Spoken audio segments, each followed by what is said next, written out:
Ya, Iwan Fals pulang baru saja meluncur ke ruang dengar Anda, mengantarkan kita ke menit yang ke-59, tinggalkan pukul 19 waktu Radio Kota Batik. Dan masih Anda simak Serbuk Senin Berbuku bersama saya Ribu Tawandi, hanya di sini di FM 91,2 Radio Kota Batik, News Interaktif Solutif. Sapa-sapa terlebih dulu yang sudah bergabung lagi di 0855420912, ada Pak Ipung. Nanya lagi nih, apakah bukunya buku tersebut dijual? Iya, ini saya juga beli. Ya, Pak Ipung. Tapi kayaknya sudah habis cetakan yang untuk edisi cetakan keempat ya, edisi keempat. Saya nggak tahu apakah sudah ada lagi penerbitan yang baru, cetakan yang kelima. Ini cetakan keempat ini, terbitan yang keempat ini diterbitkan pada tahun 2014. Dan saya membelinya, oh cetakan kelima sudah ada nih Pak, 2017. Nggak tahu nih cetakan yang berikut-berikutnya saya kurang tahu. Tapi yang jelas saya membeli buku ini tahun 2015 deh kayaknya, 10 tahun yang lalu. Iya. Iya ya. Wah, sayang banget ya, Pak ya. Oke deh. Ya, begitu deh. Nanti kalau misalkan ada informasinya, Pak ya, Pak Ipung, misalkan ada informasi mengenai buku ini, saya akan informasikan. Judulnya Takdir, Riwayat Pangeran Diponegoro, karyanya Peter Carey, penerbitnya Kompas, ya. Baik, saya lanjutkan lagi ya. Oh, kalau tadi ada pertanyaan dari Pak Ipung, apakah ada masih darah Arab?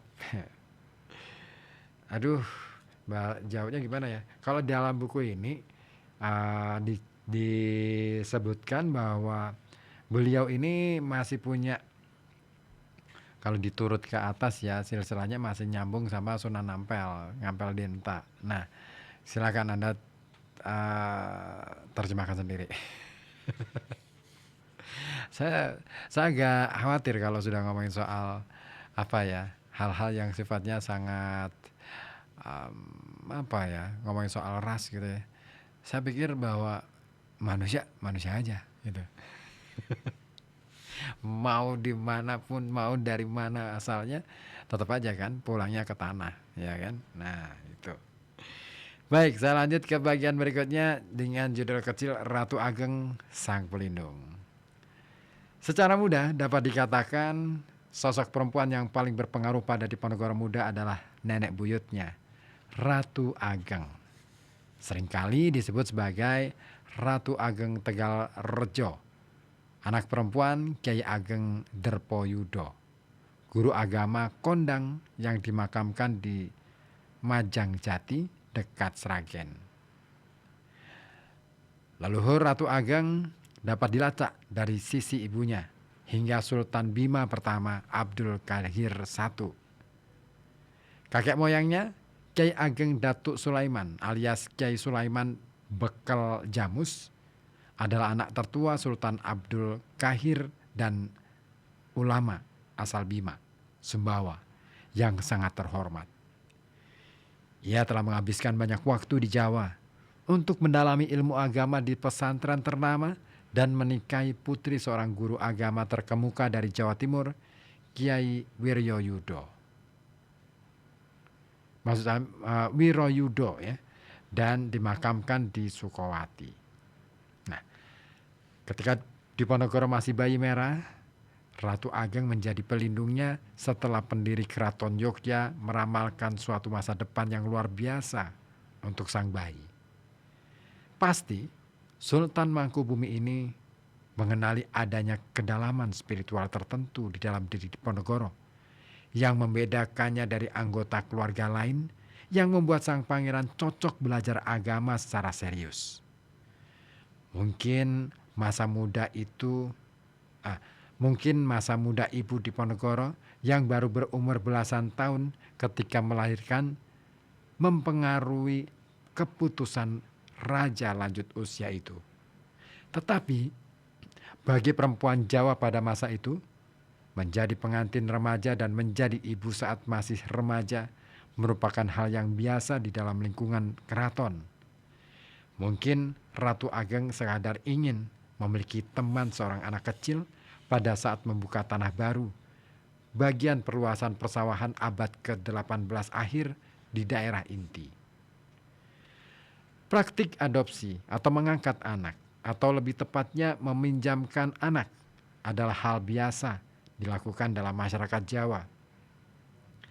Ada banyak contoh pada masa itu, anak-anak raja dipinjamkan pada kerabat yang lebih tua untuk memastikan mereka mendapatkan pendidikan.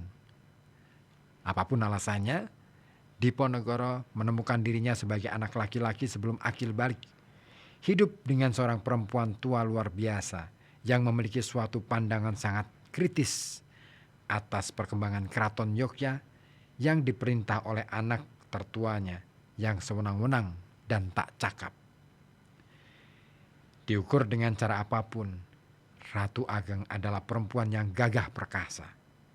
Ia mendampingi Sultan Hamengkubuwono pertama dalam seluruh perjuangan melawan Belanda selama Perang Kianti antara tahun 1746 sampai 1755 dan melahirkan Gusti Raden Mas Sundoro, calon Sultan Hamengkubuwono II, ketika bala tentara suaminya sedang berkemah di lereng-lereng Gunung Sundoro di Kedu. Setelah pendirian Kesultanan Yogyakarta tahun 1755, ia menjadi komandan pengawal perempuan elit atau Korps Prajurit Estri, satu-satunya formasi militer yang mengesankan Dendels ketika ia mengunjungi Yogyakarta pada Juli 1809. Menurut salah satu babat Keraton Yogyakarta, ia juga dikenal karena kesalehan Islamnya. Ia menikmati sekali saat membaca kitab-kitab agama dan ingin menjunjung tinggi adat Jawa tradisional di lingkungan keraton.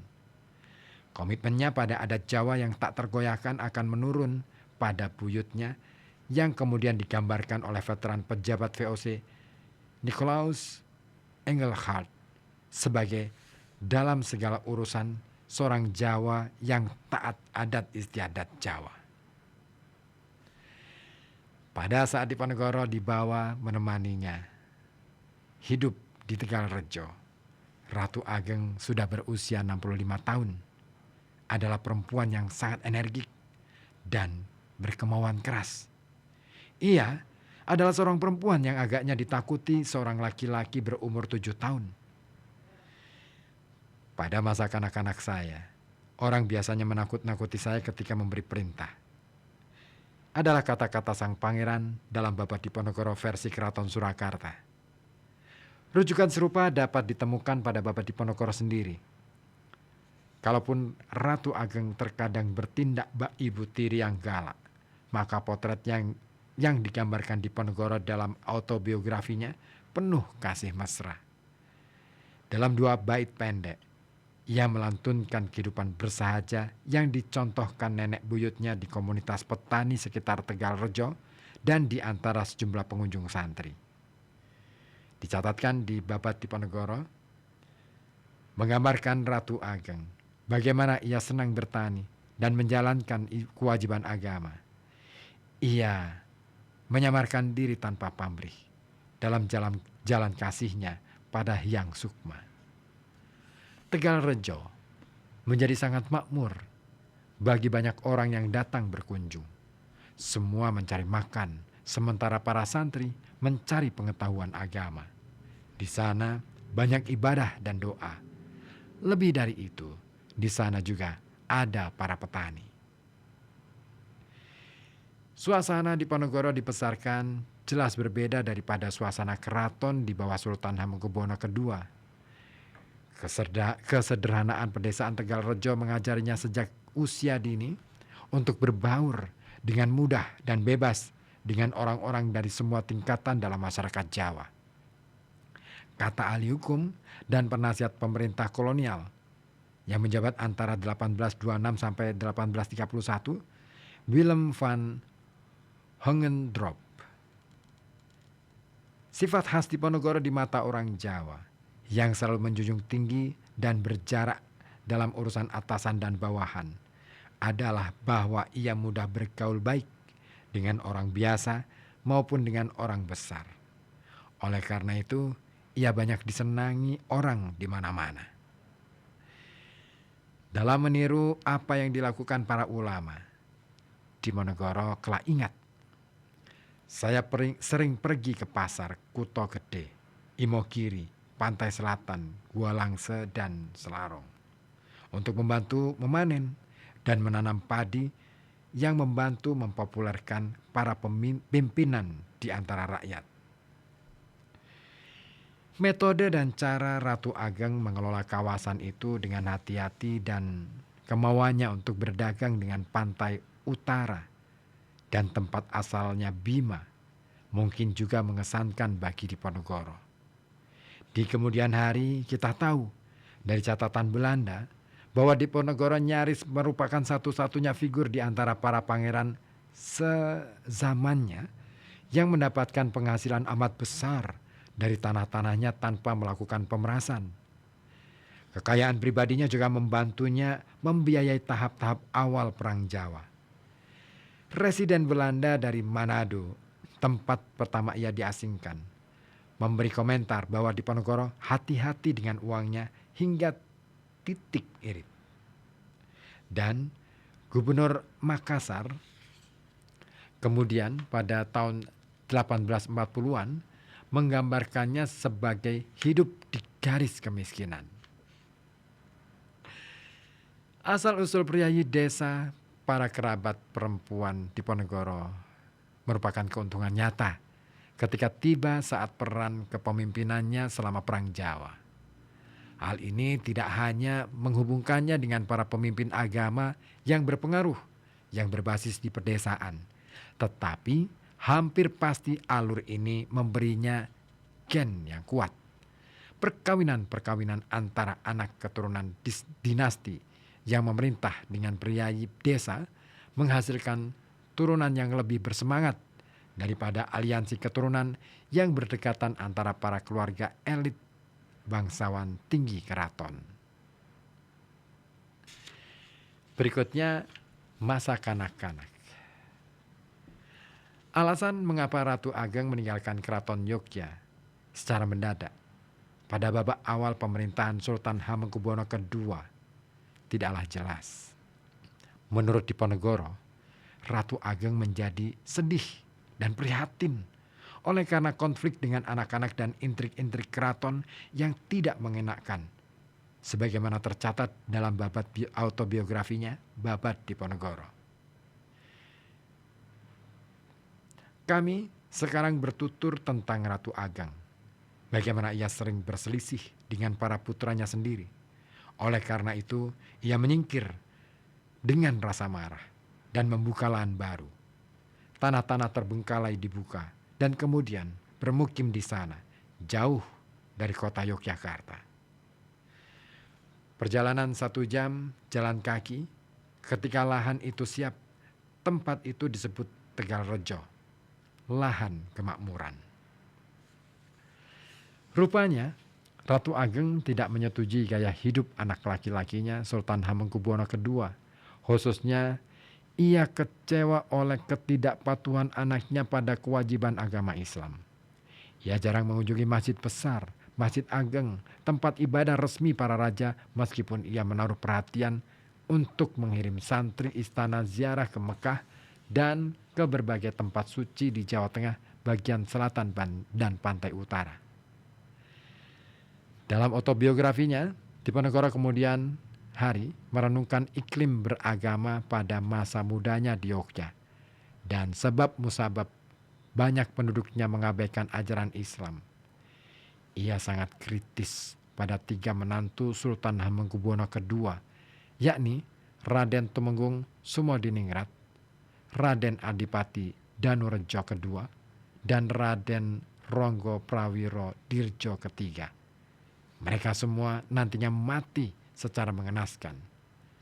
Dalam babatnya, ia menggambarkan ketiga orang ini sebagai para pendosa yang tak terampuni. Seperti dikutip dalam babat Diponegoro berikut ini. Ketiga pejabat itu semuanya muda-muda.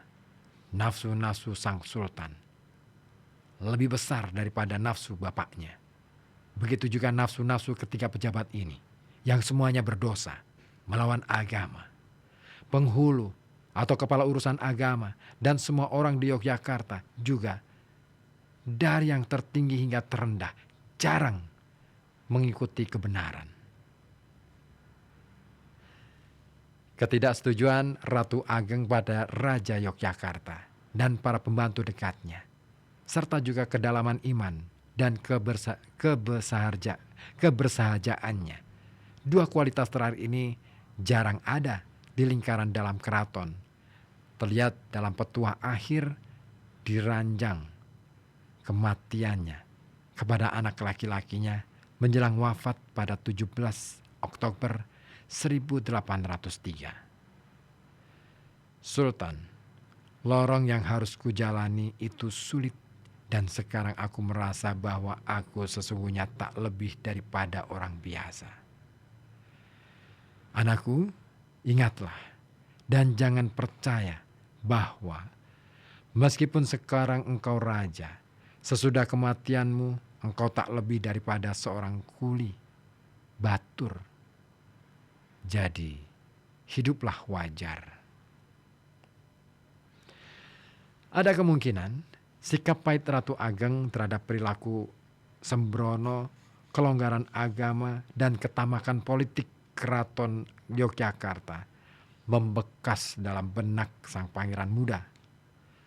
Pada akhir Perang Jawa, ia menceritakan rahasia hatinya kepada Mayor de Stuer, ofisir pengawal Belanda, bahwa jika saya harus terus mendesakkan tuntutan saya diakui sebagai penata agama, hal itu muncul karena keyakinan saya bahwa orang-orang istana tidak mengikuti adat istiadat lama secara bersungguh-sungguh seperti sebelumnya, dan lebih daripada itu, mereka mengabaikan agama.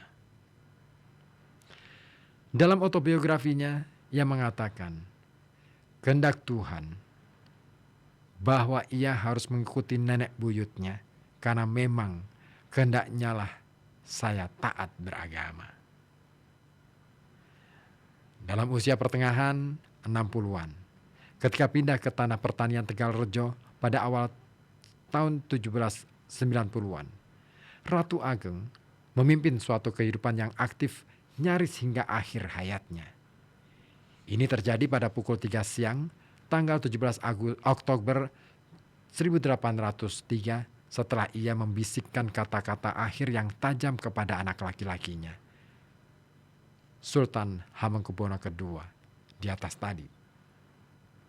Ia kemudian dikuburkan di pemakaman raja-raja di Imogiri, sekitar 5 jam jalan kaki ke arah selatan dari Yogyakarta. Prosesi pemakamannya diikuti semua anggota keluarga Sultan kecuali Sultan Hamengkubuwono II dan ayah Diponegoro, calon Sultan Hamengkubuwono III, yang hanya mengikutinya hingga alun-alun selatan. Diponegoro pasti berada di antara para keluarga pelayat yang melakukan perjalanan 36 km pergi pulang ke tanah pemakaman para raja. Itu dia kisah mengenai sang nenek ya, dan masa kecil Diponegoro bersama neneknya.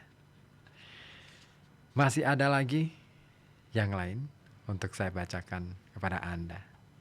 Saya tunggu komentar Anda di 0855420912. Ditunggu.